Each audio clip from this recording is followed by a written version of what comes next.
अब हेडिंग डाल दो Stephen's law.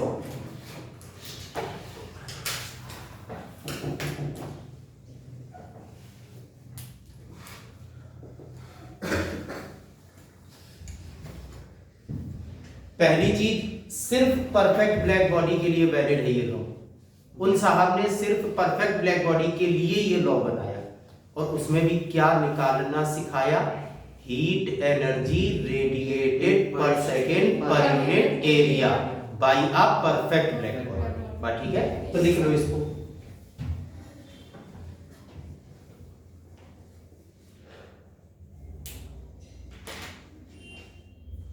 Only valid for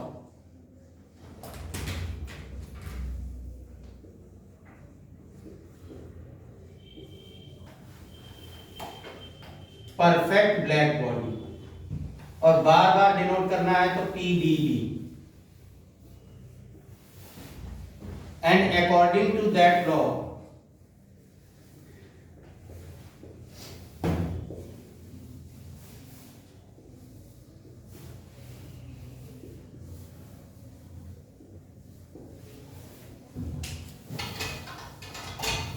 the heat energy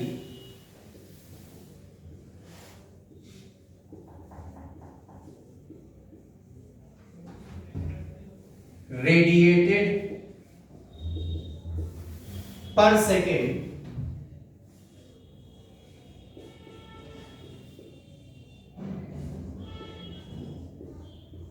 per unit area by a perfect black body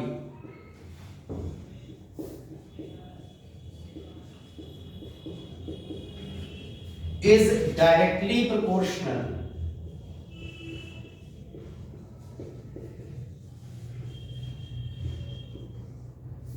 to the fourth power of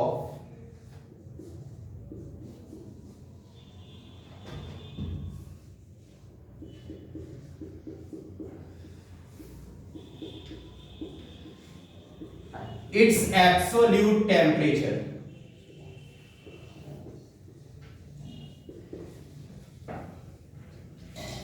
ओए, लिखना बंद करके यहां पर देखना।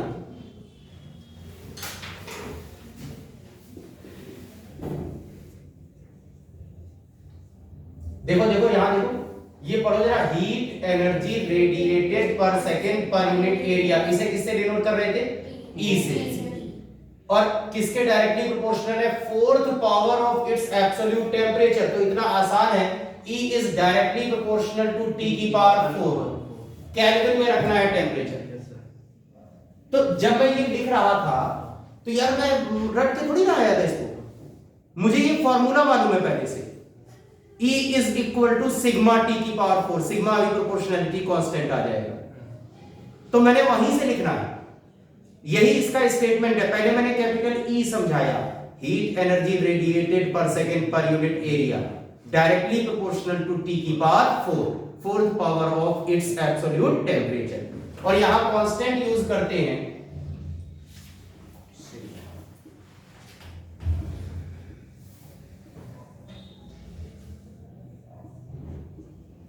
और देखना बेटा, यहां पहले तो सिग्मा का नाम है स्टीफेंस कांस्टेंट,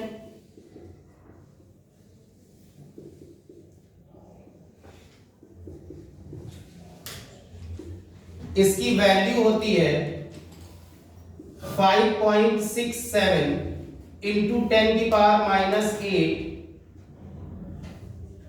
वॉट पर metre square kelvin raise to the power 4, watt पर metre square per kelvin raise to the power 4। इधर देखो सभी लोग, इसी यूनिट को दिखा रहा हूं बस तुम्हारे लिए।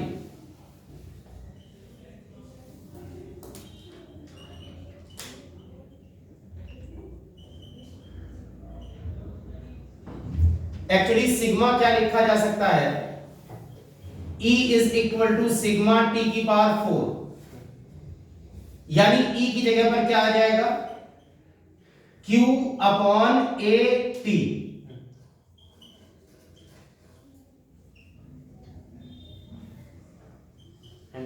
यानी C sigma is equal to sigma is equal to Q upon A T की पावर 4, इसलिए यूनिट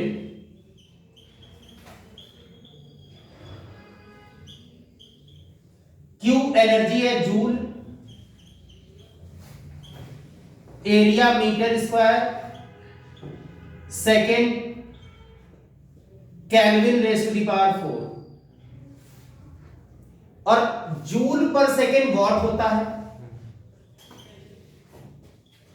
वॉट पर metre square kelvin raise to the power 4, joule पर second. Energy with respect to time, rate of doing work is known as power, और power की unit होती है what. तो joule पर सेकेंड को वॉट में कन्वर्ट कर दिया। तो अब इसे ध्यान रखो, सिग्मा की वैल्यू है 5678, इधर देखो 5.67 into 10 की पावर -8, 5678 वॉट पर metre square kelvin raise to the power 4, ये यूनिट है, इसकी वैल्यू है। अब यहीं पर थोड़ा सा ध्यान देना,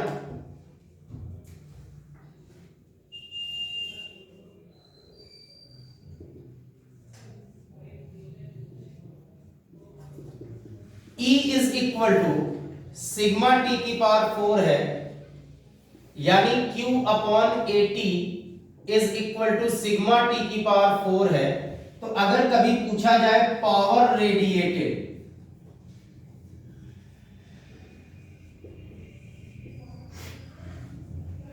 या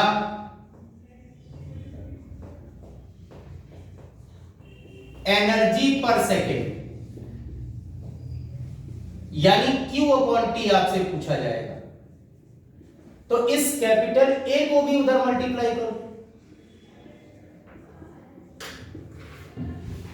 हाँ ना, ठीक है ना। अच्छा, सिर्फ एनर्जी रेडिएटेड पूछा जाए,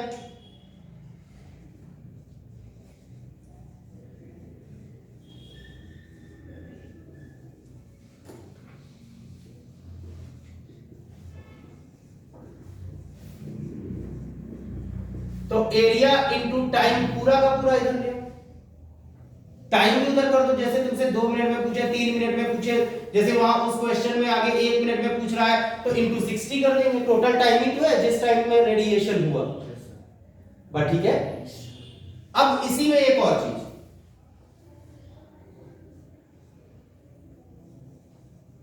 if a perfect black body of temperature T1 is surrounded by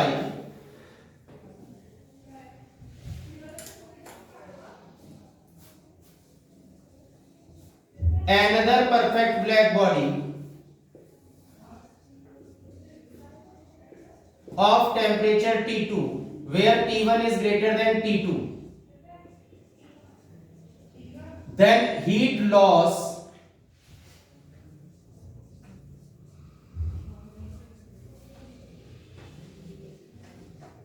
per second per unit area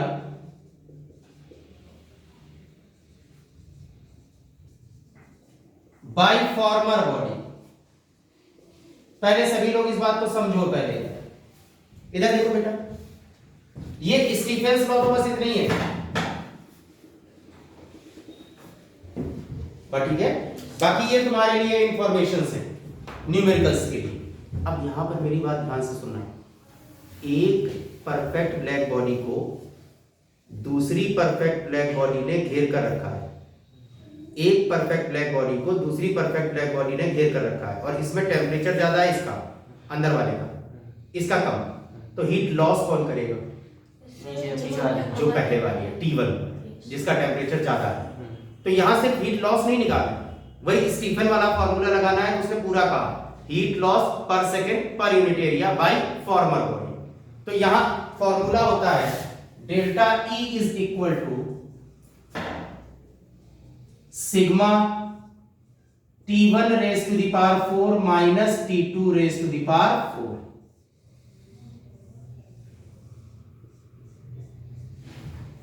ठीक है, पहले इतना नोट करो, फिर हम उस क्वेश्चन पर बात करेंगे।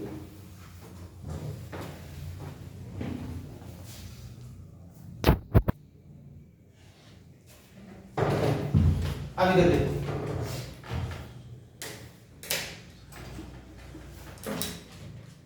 इधर देखो बेटा सर, ये क्वेश्चन जब पढ़ते हैं तो how much energy is radiated per minute from the filament of a lamp at इतने डिग्री सेल्सियस या kelvin temperature if the surface area इतना, एमिसिविटी इतना। तो ये इतना सारी लैंग्वेज, इसमें एमिसिविटी है, टेम्परेचर के साथ हीट एनर्जी रेडिएशन पर सेकेंड पर मिनट है, तो हमें याद आ जाता है कि स्टीफेंस लॉ पर जाना। अब उसे ही हमें अपने क्वेश्चन की लैंग्वेज के अकॉर्डिंग सेट करना है। तो ध्यान देना, from Stefan's law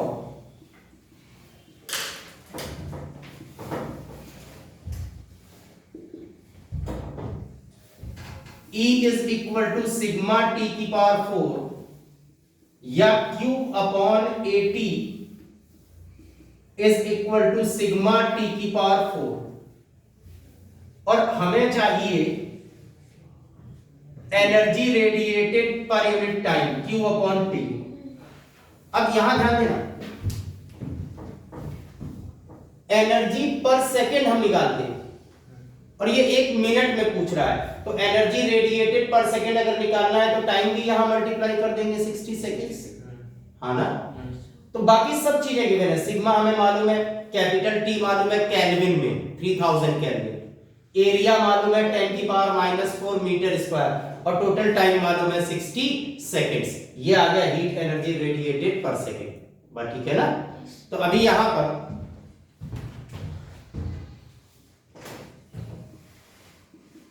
sigma T की power 4 into A into T 5.67 into 10 की पावर -8 वॉट पर metre square kelvin raise to the power 4, area 10 की पावर -4 मीटर स्क्वायर में ही है तो कोई दिक्कत नहीं, और टी 60 सेकेंड्स।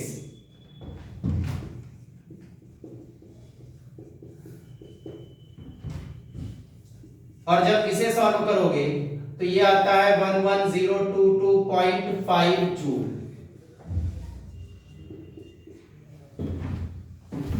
बात ठीक है, नोट कर लो इसे।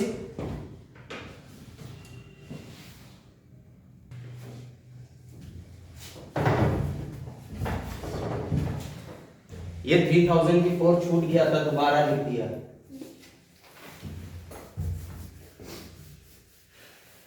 लिख लिया। अब इधर देखो, एक इसमें तुम्हारा एक टॉपिक बचा हुआ है वेन्स डिस्प्लेसमेंट थ्योरम। तो पहले उसका स्टेटमेंट लिख लेते हैं, फिर मैं उसे तुम्हें समझा दूंगा ग्राफ बनाकर।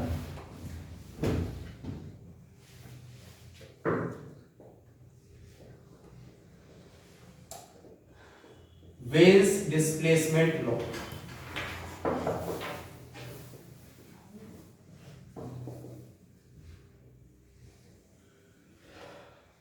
इसमें लिख लो according to that law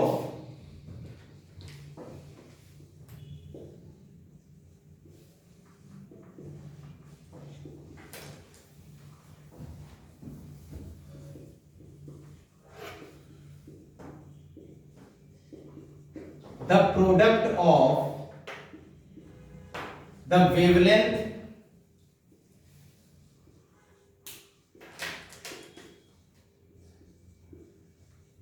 corresponding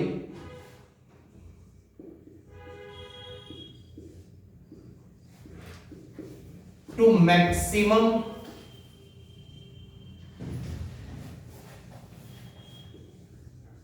energy radiation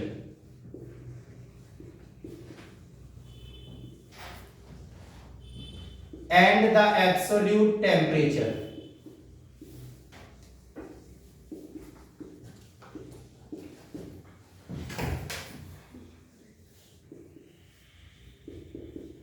is always constant.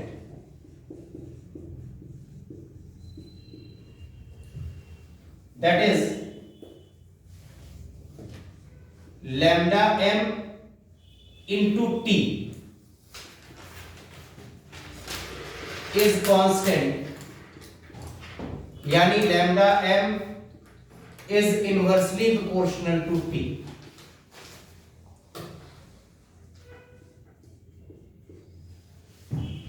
इधर देखो सभी लोग, सब इधर देखो, छोड़ दो। क्या लिखा है, ये क्या लिखा है, प्रोडक्ट। प्रोडक्ट बोले तो मल्टीप्लिकेशन, दो चीजें होंगी ना मल्टीप्लाई करने की, एक वेवलेंथ है और दूसरा एब्सोल्यूट टेम्परेचर। इन दो का मल्टीप्लिकेशन करना, यही लिखा है, बड़ा भारी रूल नहीं है। द प्रोडक्ट, तो जिन दो चीजों का प्रोडक्ट है उन्हें बताया, किसका किसका, of the wavelength and the absolute temperature. अब वेवलेंथ की एक कहानी है, मेरी बात सुनना। ये एक सब्सटेंस है, आप इसको हीट देते रहो, टेम्परेचर बढ़ाते रहो, इसकी एनर्जी रेडिएशन बढ़ती रहेगी और उसके अकॉर्डिंग वेवलेंथ भी बढ़ेगी, वेवलेंथ भी बढ़ेगी up to a maximum value. यानी यहां लैम्डा एम का मतलब मैक्सिमम वेवलेंथ नहीं है, lambda M for maximum wavelength, ये गलत बात, गलत बात। लैम्डा एम मैक्सिमम वेवलेंथ नहीं है, लैम्डा एम उस एनर्जी की वेवलेंथ है जब हाईएस्ट एनर्जी मिल रही थी, मैक्सिमम एनर्जी रेडिएशन मिल रहा था, बात ठीक है ना, उस समय वाली वेवलेंथ है, उसे हमने लैम्डा एम कहा। इस सिचुएशन के बाद, यानी फिर से मेरी कहानी एक बार फिर से सुनना, मैं लगातार इस सरफेस का टेम्परेचर बढ़ा रहा हूं, एनर्जी रेडिएशन बढ़ रहा है, वेवलेंथ बढ़ेगी, ठीक है ना। जब मैक्सिमम एनर्जी एमिशन हो रहा होगा उस समय वाली वेवलेंथ को लिख लिया लैम्डा एम, लैम्डा एम उस समय वाली वेवलेंथ। अब आप इस सरफेस को हीट देते रहो, टेम्परेचर बढ़ता रहेगा, लेकिन वेवलेंथ घटनी स्टार्ट हो जाएगी। Lambda M is inversely proportional to T. यानी वेज डिस्प्लेसमेंट लॉ कब शुरू होता है, जब मैक्सिमम एनर्जी एमिशन मिल रहा है, उसके बाद से दिखवाता है। मतलब जब तक मैक्सिमम एनर्जी रेडिएशन नहीं मिल रहा है तब तक वेज डिस्प्लेसमेंट लॉ काउंट ही नहीं किया जाएगा। फिर से कह रहा हूं, इस सरफेस को लगातार हीट देते रहो, टेम्परेचर बढ़ाते रहो, एनर्जी रेडिएशन बढ़ता रहेगा, मैक्सिमम एनर्जी रेडिएशन की वाली वेवलेंथ को लैम्डा एम कहो। और अब कहानी शुरू, अब अगर टेम्परेचर बढ़ाओगे तो लैम्डा घटेगा, टेम्परेचर बढ़ाओगे तो लैम्डा घटेगा, lambda is inversely proportional to T. ये है Wien's displacement law.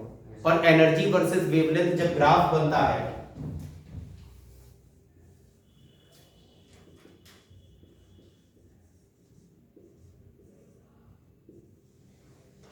Energy versus wavelength,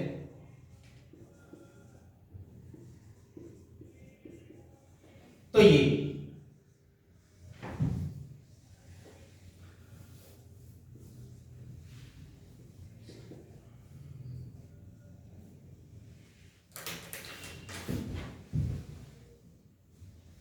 बात ठीक है, ये ऊपर की तरफ नहीं आएगा, मतलब पहले बढ़ेगा फिर घटना स्टार्ट होगा।